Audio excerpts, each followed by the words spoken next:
finer artist.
Seats with me.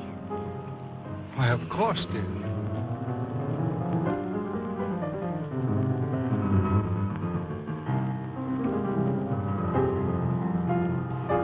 What's the matter? Oh, nothing, but that man in the next box keeps staring at me.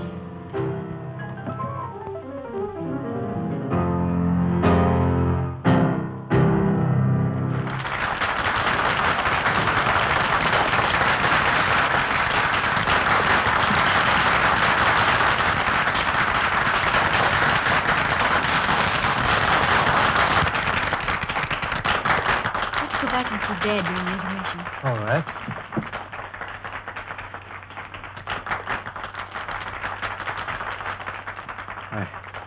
It is like seeing the dead return to life. I must know who she is. That can do no good. The dead have no place among the living. I shall be the judge of that. Lawrence, for a man your age, you're certainly in the pink. I have to be. Most people don't know it, but giving a piano recital requires the stamina of a marathon runner. Say, Judd, I think you better give my right forearm muscles another going over. Feel a slight cramp in my index finger. Yes, sir. Hello, Dad. Hello, darling. Hi, Bob. How am I doing? Marvelously. I don't believe I've ever heard you in better form. That's because you're home from school, my dear. I was playing for you tonight. Oh, am I glad this engagement ends my concert tour. Now I can relax, wear old clothes, and let my beard grow. Oh, and devote some time to your only daughter. You know, I feel as if I'd been piano. Don't bite the piano that feels, my darling. See what that is, Bob. Yeah.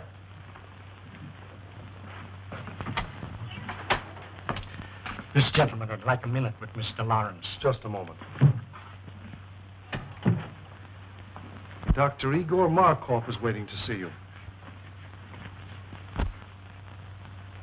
Igor Markoff? I don't know the man. I'll tell him to write me for an appointment. No, wait a minute, Bob. I've got a few minutes. Let him come in. My dressing gowns yet?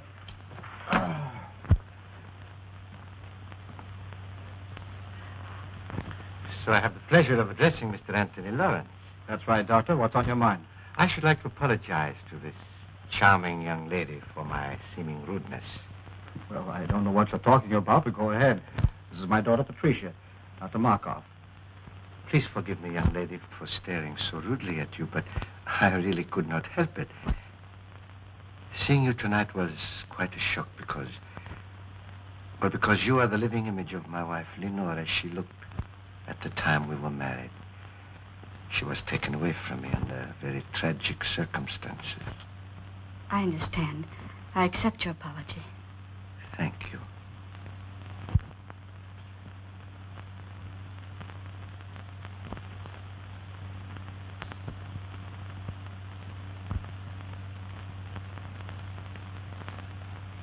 This will always remain an unforgettable moment in my life.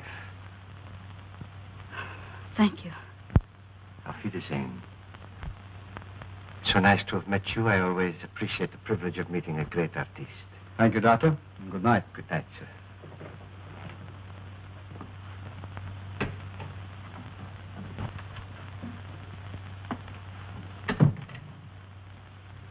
Funny people, these foreigners. Do you suppose Pat really resembles his dear departed, or... Or is right. That cock and bull story was old in Caesar's day. The nerve of the guy. My dear boy, you've got to get used to other men admiring Pat. She's a very beautiful girl. There's a difference between admiring and ogling. By the way he stared at me, he gave me the jitters. You'll find him in the next box, fishy stare and all. Oh, no, I won't. We're going to hear the rest of this concert from backstage. Then I'll have to get your wrap. You left it in the box. Oh, please do. I'll wait for you here. Oh, Judd, 5 minutes. We better get ready.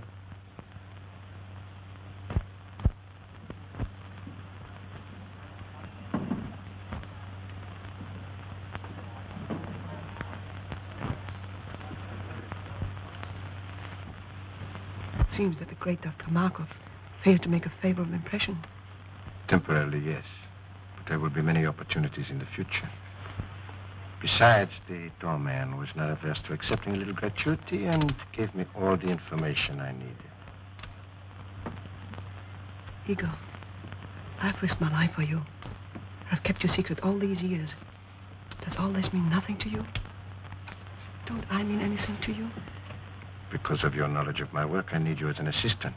You have never meant anything more, and you never shall. Keep that in mind.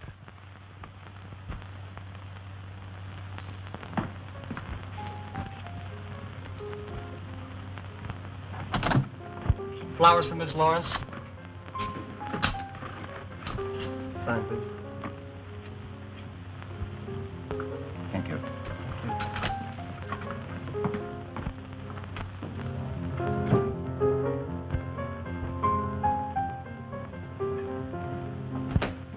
More flowers for you, Miss Lawrence.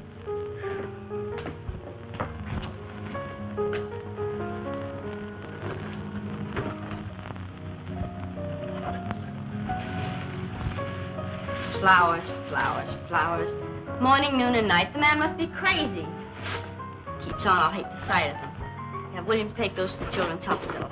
Right away, miss.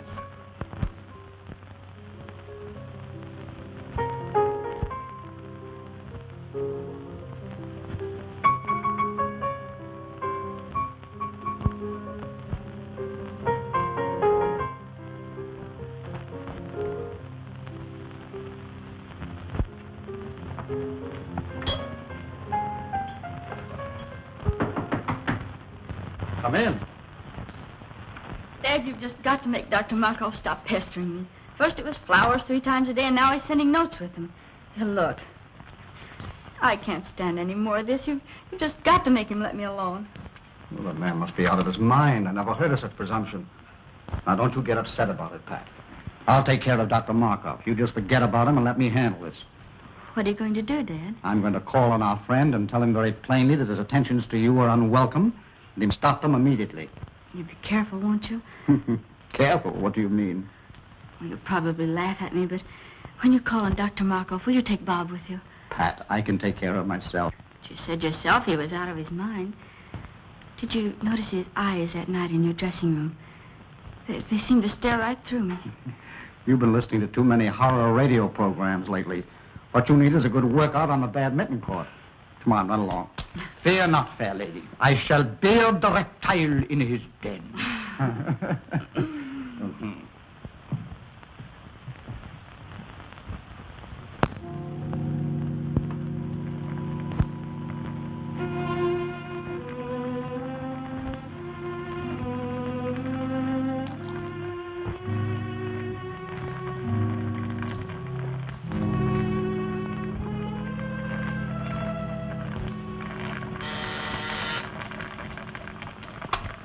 Yes?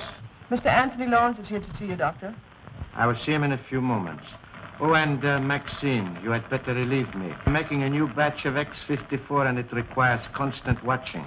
I'll be right in, Doctor. The doctor will see you in a few minutes. Won't you be seated? Thank you.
I wish you'd get rid of that brute. He's always hated me, and I'm deathly afraid of him. Oh, don't be a fool. He's perfectly safe in that cage. How could he harm you? It is silly. Besides, he's very essential to my work. Now, when that concentrated pituitary boils dry, turn off all the burners. Add some elixir, place it in 4 cc ampoules, and refrigerate them. Yes, Doctor. Watch it closely. See that it continues to boil, but very slowly. Now I must go and talk to Mr. Lawrence. I cannot leave him waiting any longer.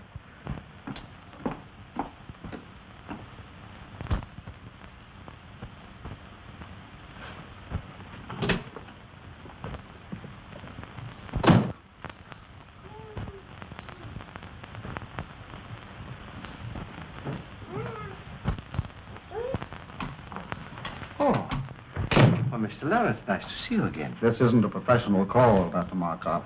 I've come here on a purely personal matter. Oh, well, in that case, you'd better come into my private office. Thank you.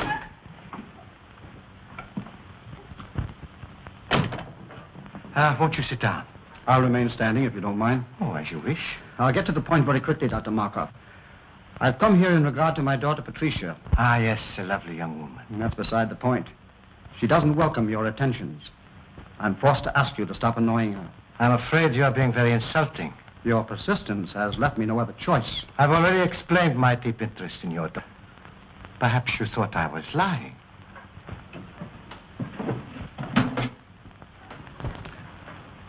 Would you look at this picture?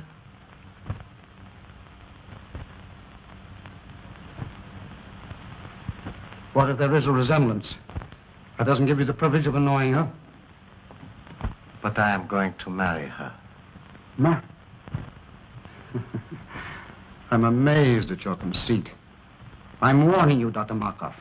Unless you stop annoying my daughter, I shall call the police. Stop, not so fast. Let go of me!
Pardon me, Miss Lawrence. Dr. Markoff's on the telephone for you.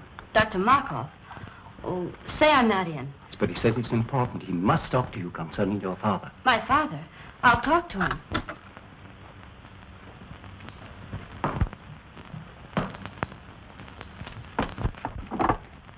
Hello?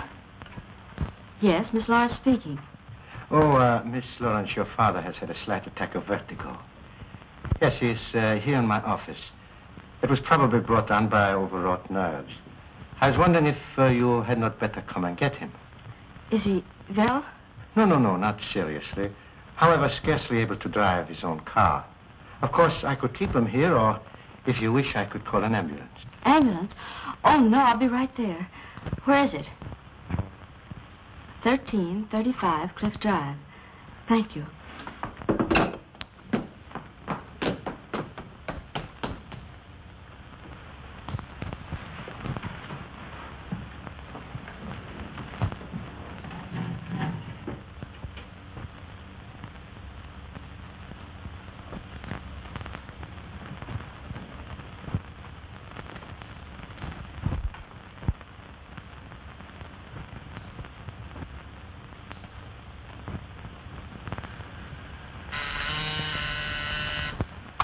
Yes, Doctor?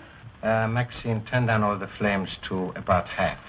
But Dr. Markoff, the concentrate is nowhere near dry yet. I know, but it must boil very slowly. All right.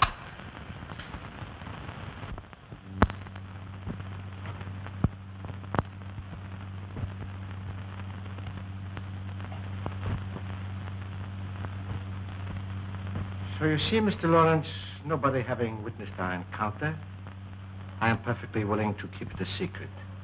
Of course, if you desire to say something about it, I will admit that you threatened me with violence, and I was forced to protect myself. It is simply a case of your word against mine.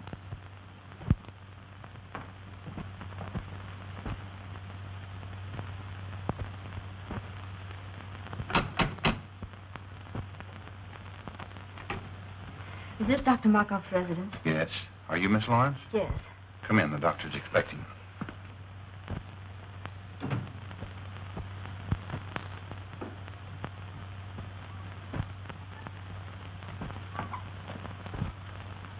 Father, how do you feel? Pat, what are you doing here? Dr. Markoff said you were a little indisposed, so I came to drive you home. Are you feeling better now? Yes, much better. You well enough to start? Yes, of course.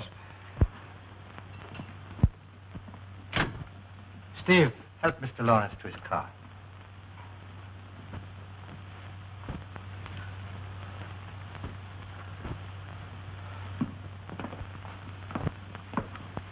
Miss Lawrence, may I have a word with you? Yes. I think that your father would bear watching. If you notice him developing certain symptoms of... Well, if you notice him acting strangely, I would strongly advise you persuade him to see his doctor. I'll remember. Thank you. You're welcome.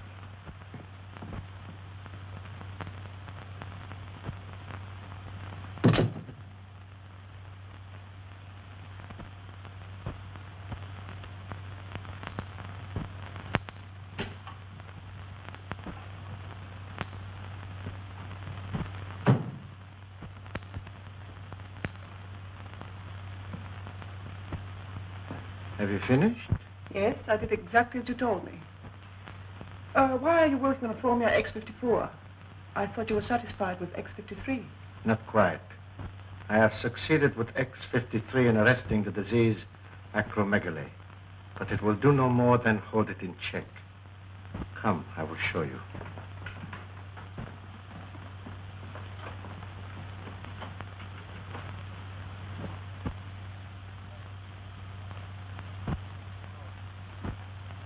You will recall that after I injected him with the disease, it was allowed to proceed to this stage. Enlargement of the head, the feet, and so forth. But from the moment I gave him an injection of X53, there has been no change in the condition. Neither progressive nor retrogressive. I have every reason to hope that this new formula will prove to be a complete cure for the disease. Think what it will mean to have the power to control a dread disease like acromegaly. The only living man to have such power. And why are you the only living man to have such power? You know why. Yes, I do. And you're not even a doctor. You stole the name and laboratory notes from the man you killed. He deserved to die. And his death made it possible for me to escape from Europe as the real Dr. Markoff. and reap the rewards earned by another man with years of work and study. What I took from him was small repayment for what he tried to take from me. The love of Lenore, my wife, the woman I worshipped. But his love cooled as I knew it would when he looked at her beautiful face and saw the ravages of the hideous disease acromegaly. Did you deliberately inoculate her with that dread disease? I did. I was determined that no other man should try to take her from me. I knew if she were no longer beautiful, no one else would want her. Then I would have her all for myself. But she could not stand the sight of her own face. So she killed herself. This is incredible. Only a madman could do a thing like that. I'm getting out of here. I'm going to police. I will tell them now. Police, I will tell them what a madman. Stop.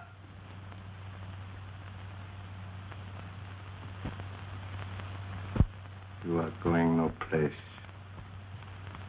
You are going no place. Go to your room. Stay there.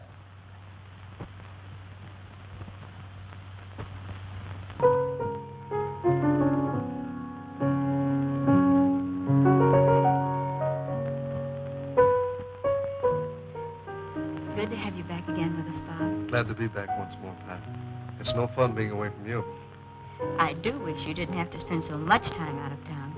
If I didn't, your father would probably get himself a new business manager. You know, it's chiefly on his business I'm away so much. I know. Bob, do you think you could book Father for a series of summer concerts? Pat, what are you talking about?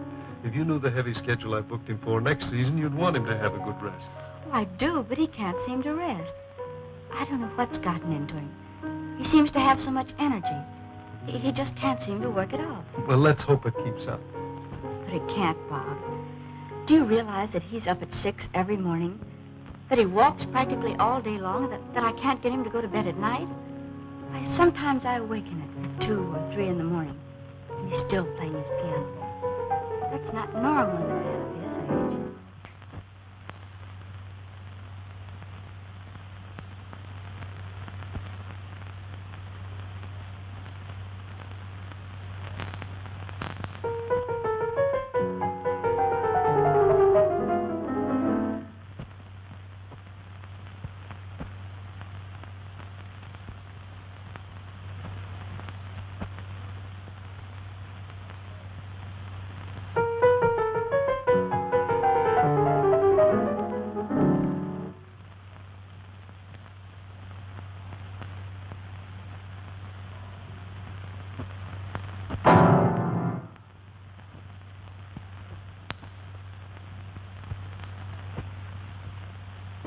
Pat, come here. You too, Bob.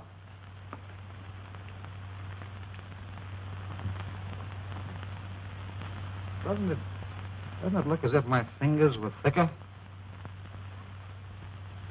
Well, your hands are swollen. Well, the fingers are anyway. Oh, I feel awkward. When did you notice this? The past few days, I felt something coming on. My feet, too, seem enlarged. All my shoes feel tight. Do you suppose you've eaten something that poisoned you? Oh, no. I'd know it if I had. He said if you felt bad, I should persuade you to see a doctor. Who said? Dr. Markoff. Markoff? When was that? That day you went to see him about a social matter. Oh, rubbish. Why should I see a doctor when I never felt better in my life? Because I want you to, Father. Promise me you'll see Dr. Adams at once.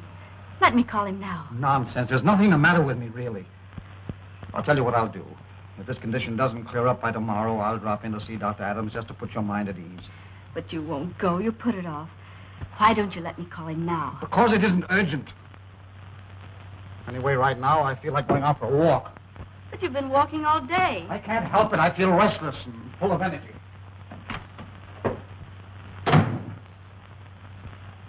What do you make of it, Bob? Oh, perhaps some minor upset. But I would have him checked over by Dr. Adams. And how are you feeling today, Mr. Lawrence? Physically, extremely well. And your appetite? Still increasing. Mr. Lawrence, after studying all the results of your laboratory tests, X-rays, metabolism records, I have reached a conclusion. But not being satisfied with my diagnosis alone, I called into consultation Dr. Kruger and Dr. Naylor, whose reputation, of course, you know. Yes, certainly. And they, without any hint from me, both came to the same conclusion. Acromegaly. Acromegaly? Yes. It's a very rare disease, glandular in origin, activated by a defective pituitary. Doctor, can't you tell me in plain English what's wrong with me and how serious it is? I'm trying to tell you. You have a glandular disorder, a disorder of the pituitary gland. A disease so rare that medical science knows little about it as yet. Is it fatal? Fatal? Well, not necessarily. It's a progressive disease, enlarges the extremities. It's accompanied by an increasing amount of energy to a fabulous and dangerous degree. Is it curable? Mr. Lawrence, there is but one man, to my knowledge, who knows anything important about acromegaly. He's a specialist in glandular disorders, and I understand has devoted a great deal of research to this particular disease. I urgently suggest that you consult this man, who is in a position to do more for you than any person in the profession. Who is it? Dr. Igor Markoff. Dr. Markoff? Yes. Do you know him? Yes. Strange you didn't think to consult him. Well, I've just met him socially. I don't know him socially, but his name ranks among the top names in the profession. His reputation is international.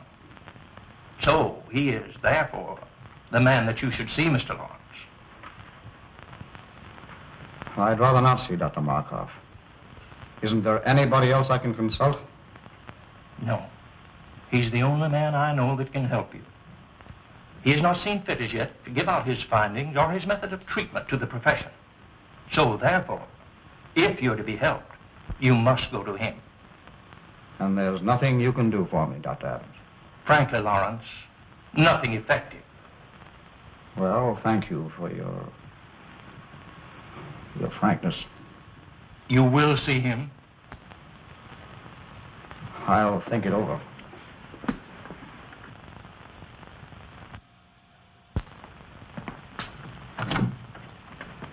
Hello, Stack. Is Miss Lawrence in? Oh, how do you do, Mr. Blake?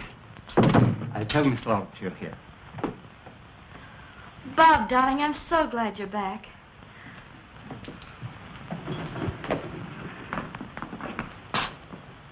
I've only been away 4 weeks. How are you, sweetheart? I'm so worried. About what? About Father. What's he been up to now? Well, that's just it, Bob. I don't know. He's locked himself in his room for weeks. He hasn't allowed anybody in to see him.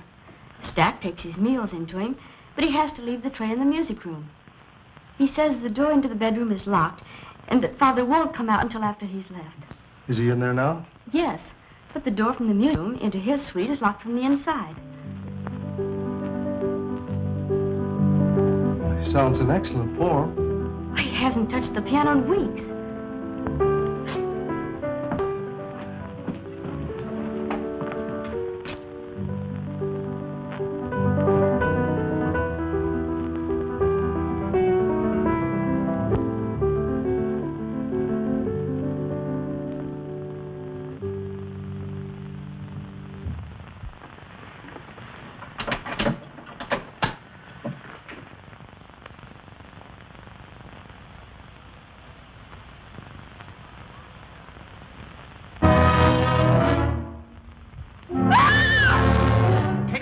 Blake, take her out of here, quick!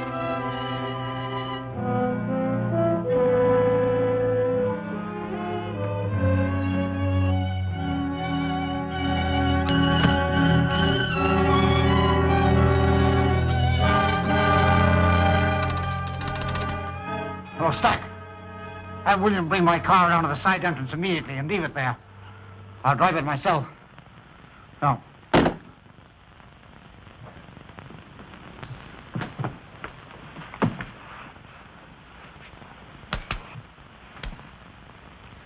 Darling. Easy, darling. You fainted. Bob, did you see what I saw? What are you talking about? Did you see his face? His head was so large. It's your imagination, darling. The lights in there were strange, that's all. No, Bob, no.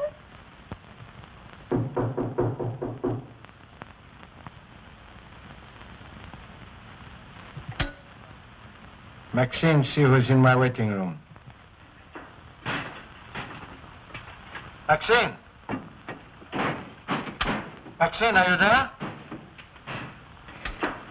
Maxine! Maxine! Maxine!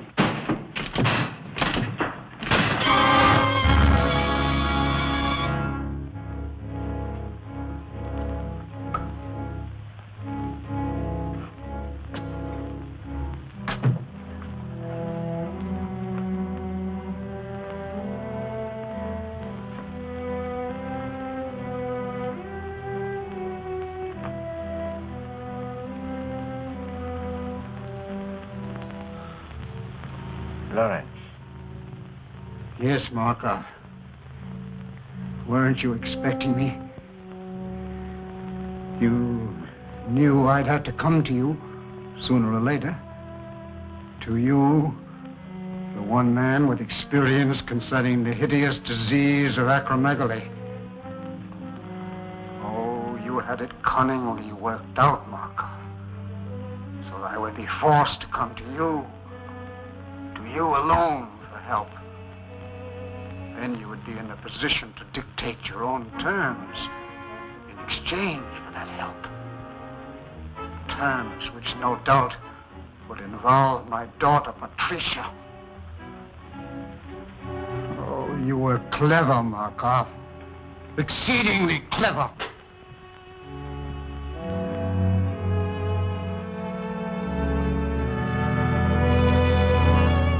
As the only man with sufficient knowledge of the disease, not only to alleviate it, but to infect a person with it, you hold a decided advantage.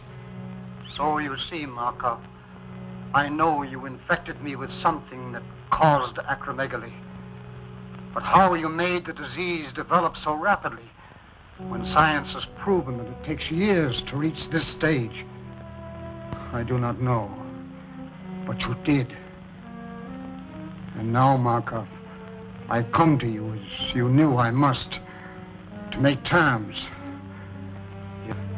I've come to make terms. No, Lawrence, you overestimate my control of the disease. I've made an extensive study of it. Yes, that is true. But after all, I am only an apprentice. Yes, the devil's apprentice. Markoff, you have set yourself up as a Frankenstein and created a monster. I am that monster. But if you remember, the monster destroyed the man who created him. That is what I'm going to do to you. Destroy you!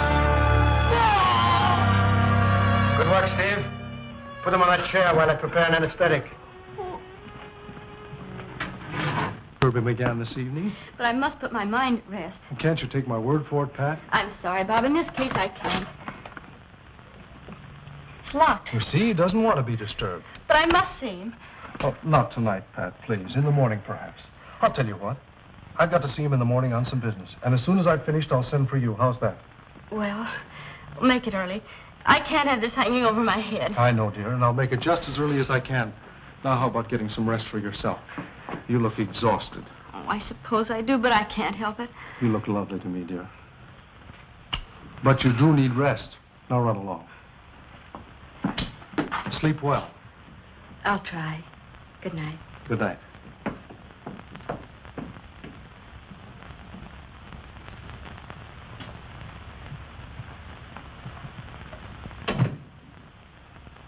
Oh, Stack. Stack, have you got a key to the music room? Why, no, sir. Why? Well, it's locked, and I wanted to see Mr. Lawrence. I'm sorry, sir, but he's gone out. Out? Oh, yes, sir. About a half an hour ago. He had his car brought around and then dismissed William. Where did he go, do you know? Not the slightest idea, sir. I didn't see him, but William said he was all muffled up. Oh. Stack, I wish you'd ring me at home when he comes in. Very good, sir. And shall I wait up for him, sir? Well, no. If he comes in soon, you might ring me. Otherwise, go to bed. I'll see him in the morning. Very good, sir. Good night, Stack. Good night, Mr. Blake.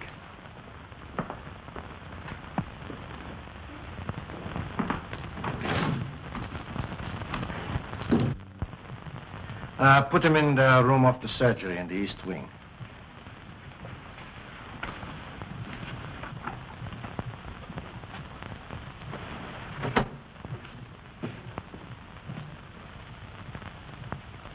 could you be so inhuman as to infect him with that disease in order bargain for his daughter?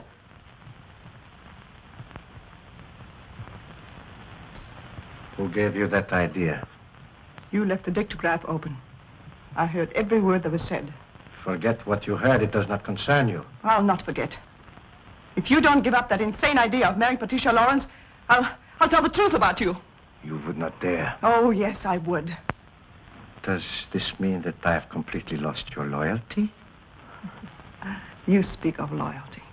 You don't even know the meaning of the word. You seem to forget all the things I've done for you. I've even risked my life for you, hoping that you might realize how much I love you, that someday you might return that love. But no. All I meant for you was just someone to help you attain your own selfish aims. I'm tired of it. I can't stand it any longer. Do you hear me? I can't stand it. I'll never let you marry that girl. Never. Never, never, never.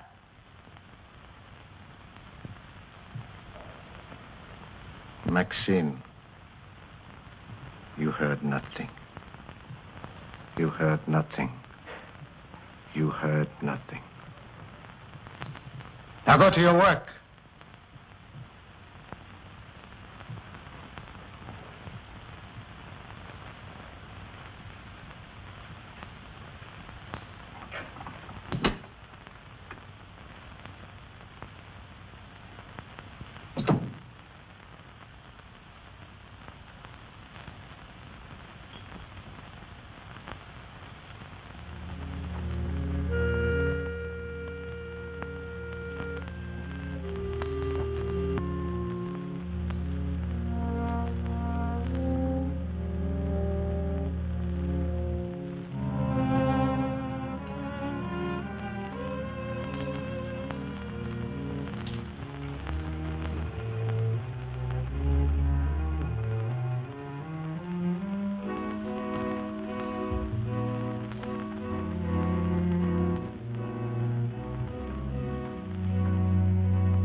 Go back in the other room.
Good morning, Doctor. The gorillas' cage was left unlocked last night. No, really? Why, he could have killed somebody. Yes, he could have killed me if Ace hadn't heard me scream and driven him back again to the cage. Oh, well, you are very fortunate. Very. And so am I. I could have lost a valuable assistant. How do you suppose the cage was left unlocked? Oh, I suppose the attendant was careless. I shall discharge him immediately.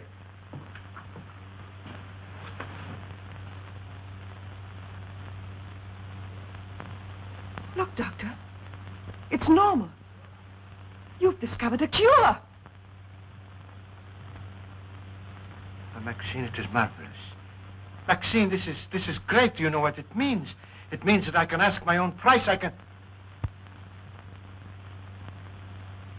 Yes. Oh, by the way, Maxine, I have a special prescription I want filled at Hancock and Groves. You will go and see to it yourself personally.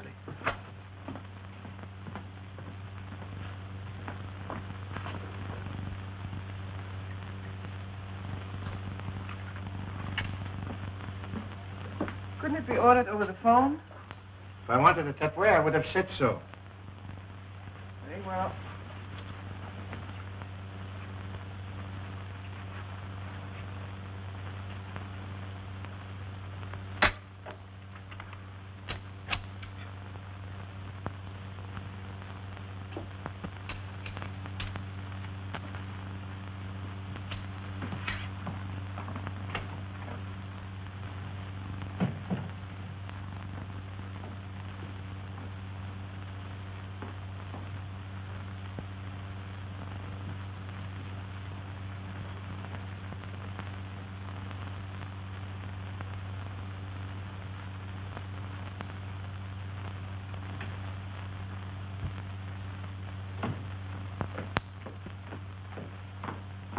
Good morning, Stack. Good morning, Miss Lawrence. Have you taken my father's breakfast into him yet? No, I haven't. You haven't? Why not? Well, as a matter of fact, your father isn't in. Isn't in? Where did he go? I don't know. He didn't say. When did he go? I can't exactly say. Sometime last night. Last night? Yes, miss. You mean he's been away all night and left no word? Absolutely none. I'll get it. Hello? Yes, Miss Lawrence speaking. This is Dr. Markoff. Now, please don't be alarmed, but your father came to me last night for a consultation. Father came to you last night for a consultation? Yes. I found it advisable to keep him here for observation. How is he? Well, he's quite comfortable now. Yes, quite comfortable, Miss Lawrence, I assure you. I'll be right over and pick him up and bring him home. I would strongly advise against taking him home, Miss Lawrence. But why? I can't leave him there. Do you think I should take him to a hospital? I suggest you leave him right where he is, Miss Lawrence. You see, I have all the facilities here to take care of him in my sanatorium. Oh, I didn't know you had a sanatorium, too. I'll be right there. When Mr. Blake arrives, tell him I've gone to Dr. Markoff, 1335 Cliff Drive. Dr. Markoff's 1335 Cliff Drive. Yes. Very well, miss.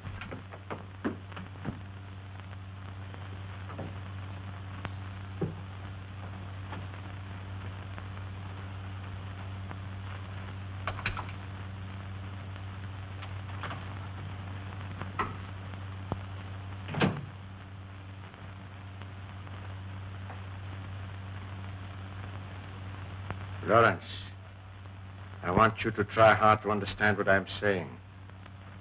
Try hard. Uh-huh. This is Dr. Markoff. I can save you, Lawrence. I can cure you. Do you hear me? Yes, I can hear you. Good. Remember that I am the only one that can cure you, and I will cure you on one condition. Uh-huh. A very simple condition, Lawrence. Uh. Your daughter is on her way over here now. No! I want you to persuade her to be very agreeable to me. No! You can convince her that it is you she is coming to see. You can tell her that I am helping you. No! That is a very little thing to ask for your cure. No! Very well. We shall see about that.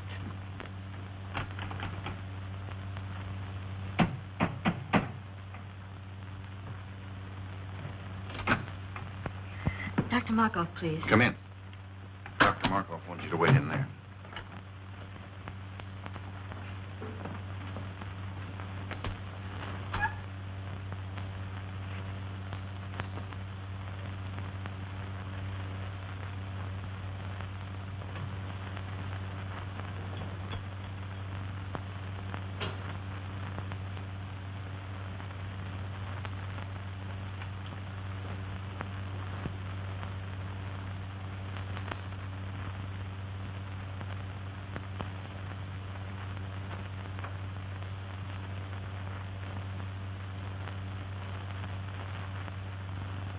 How long ago did she leave for Dr. Markoff's stack? About a half an hour ago, I should say, sir. I'll have to step on it. 1335 Cliff Drive, you said. That's correct, sir.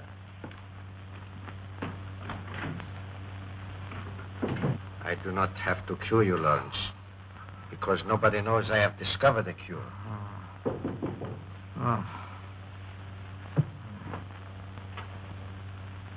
Miss Lawrence is here.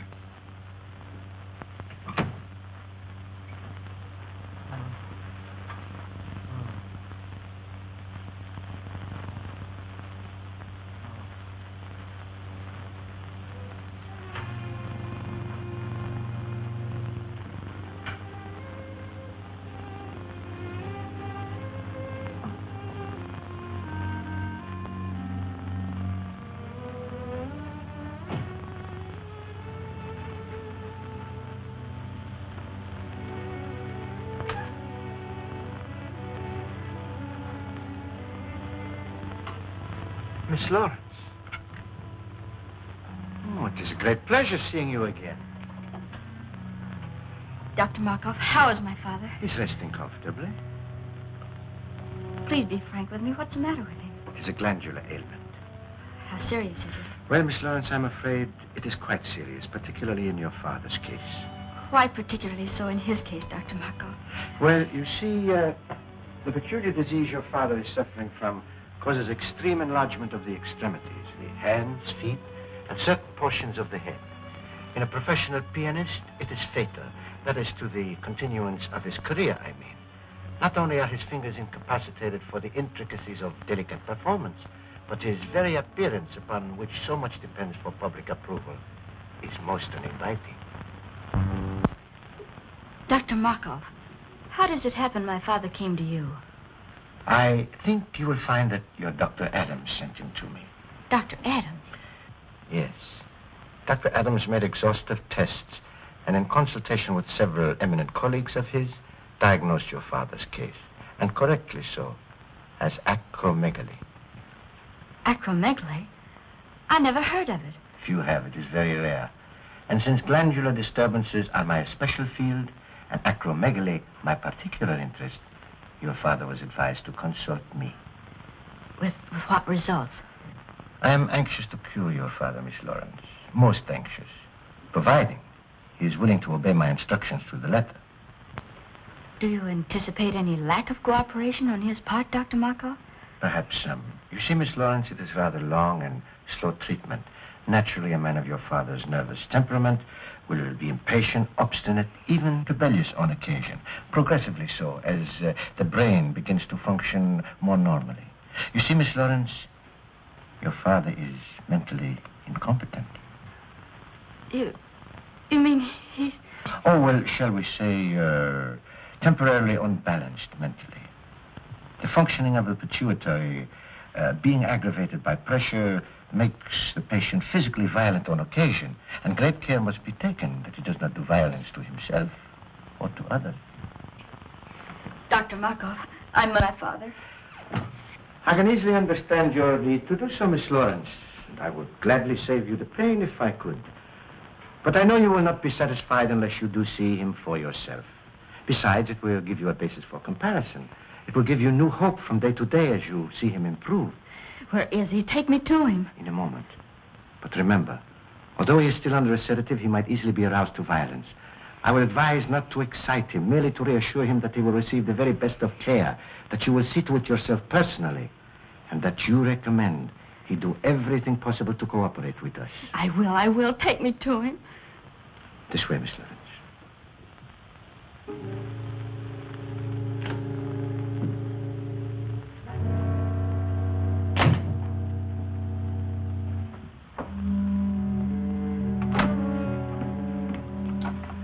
You know what to do.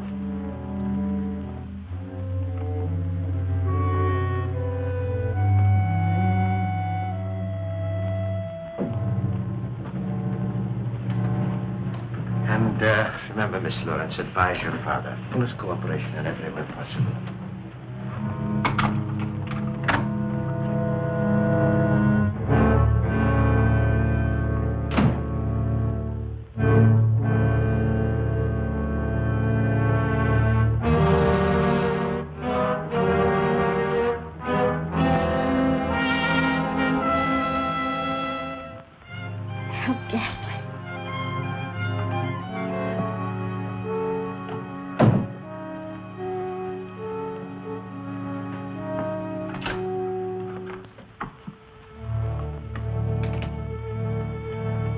Can't go in there, Maxine. Why not? Dr. Markoff said so.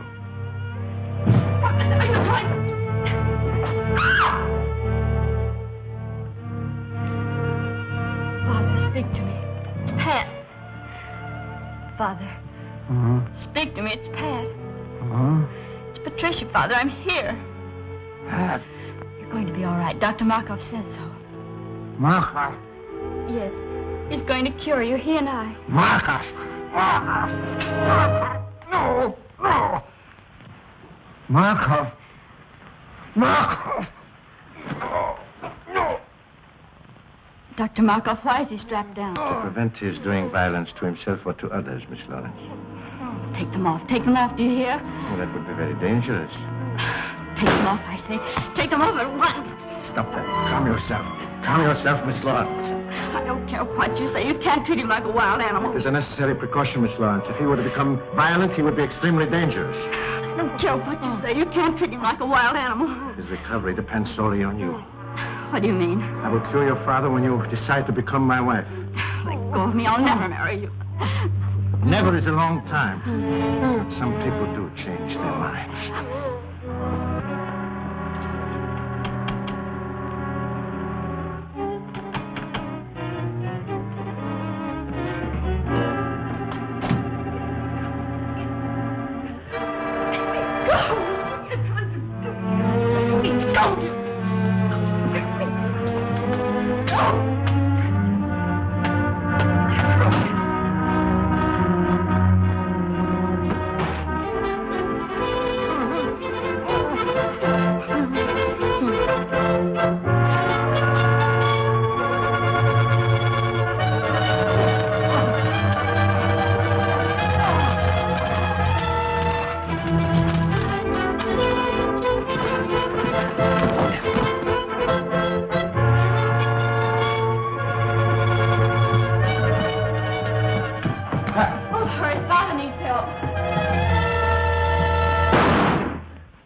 Is he all right? Yes, he's just fainted.